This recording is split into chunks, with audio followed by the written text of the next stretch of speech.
Hi friends, welcome my channel. அனைவருக்கும் happy Bakrid நல்வாழ்த்துக்கள். Eid Mubarak.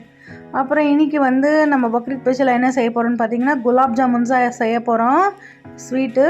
வாங்க எப்படி செய்கிறது பார்க்கலாம். அதுக்கு முன்னாடி நான் இன்றைக்கி இந்த வேர் பண்ணியிருக்கிற இந்த ட்ரெஸ் நியூ ட்ரெஸ்ஸு எப்படி இருக்குன்னு சொல்லுங்கள், நல்லா இருக்கான்னு சொல்லுங்கள் மறக்காமல். வாங்க செய்கிறதுக்கு போகலாம். குலாப் ஜாமுன் இப்போ ஜாமுன் செய்கிறதுக்கு மெயின் கோவா தான். ப்ளெயின் கோவா எடுத்துருக்க, சுகர், கொஞ்சமாக சோடா, தேவையான அளவுக்கு மைதா, அதுக்கப்புறம் ஒரு பாத்திரத்தில் தண்ணி வச்சுட்டு ஸ்டவ்வில் சுகர் போட்டுட்டு சுகர் சிரம் ரெடி பண்ணதுக்கு வச்சிட்டேன். இப்போ நம்ம ப்ளெயின் கோவா வாங்கிட்டு வந்தோம் இல்லைங்களா, ப்ளெயின் கோவா, அதை மெஜர்மெண்ட் பண்ணுறதுக்கு ஒரு பவுலில் போட்டு போட்டுக்கினேன். இந்த மாதிரி அமுத்தி போட்டு வச்சிடலாம். பாருங்கள், 2 பவுல் அளவுக்கு வந்திருக்கு. இதுதான் நம்மளுக்கு மெஜர்மெண்ட்டு. இப்போ இந்த 2 கப் அளவுக்கு மைதா எடுத்துக்கலாம். 2 கப் அளவுக்கு மைதா எடுத்துக்கேன். நான் 2.5 கப்பை எடுத்துக்கினேன். இப்போ இது கொஞ்சமாக இதில் சோடா போட்டுக்கலாம். நல்லா மிக்ஸ் பண்ணிவிடுவோம் இந்த சோடா. அதுக்கப்புறம் கோவாவும் மைதாவும் நல்லா மிக்ஸ் பண்ணிடணும்.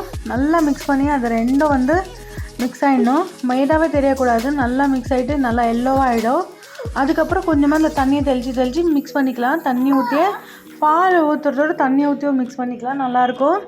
இப்போ மிக்ஸ் பண்ணி ஆயிடுச்சு. இப்போ நம்ம உருட்டி வச்சுடுவோம் ரவுண்ட் ஷேப்பில். இப்போ நம்ம சுகர் சிரமும் ரெடி ஆகிட்டுருக்கு. அது வரைக்கும் இதை நம்ம எல்லாமே உருட்டி எடுத்துக்கலாம்.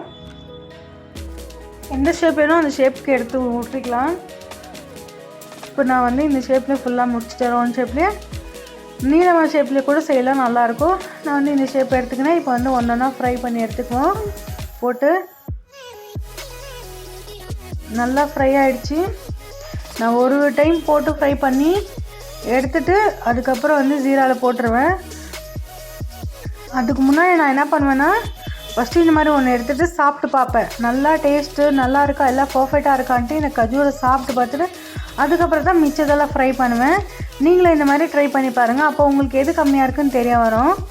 சூப்பராக நம்மளுக்கு கவா கம்மியாக இருந்துச்சுன்னா நம்ம இன்னும் வேணால் போட்டுக்கலாம். அதனால நான் சொல்கிறேன், ட்ரை பண்ணி பாருங்கள். சூப்பராக குலாப் ஜாமுன் ரெடி. இப்போ இதை ஒரு பவுலில் போட்டிருக்கேன். இப்போ நான் சாப்பிட்டு பார்க்குறேன். இன்னும் ஜீராவில் ஊரில் இன்னும் அதுக்கு டைம் வேணும். இப்போ நம்ம செஞ்சோன்னே சாப்பிட்றதுனால கொஞ்சம் தான் ஊறி இருக்குது. ஆனால் டேஸ்ட்டு சூப்பராக இருக்குது. ட்ரை பண்ணி பாருங்கள். இந்த வீடியோ உங்களுக்கு பிடிச்ச லைக் பண்ணால் மறக்காம சேனல் சப்ஸ்கிரைப் பண்ணிக்கோங்க.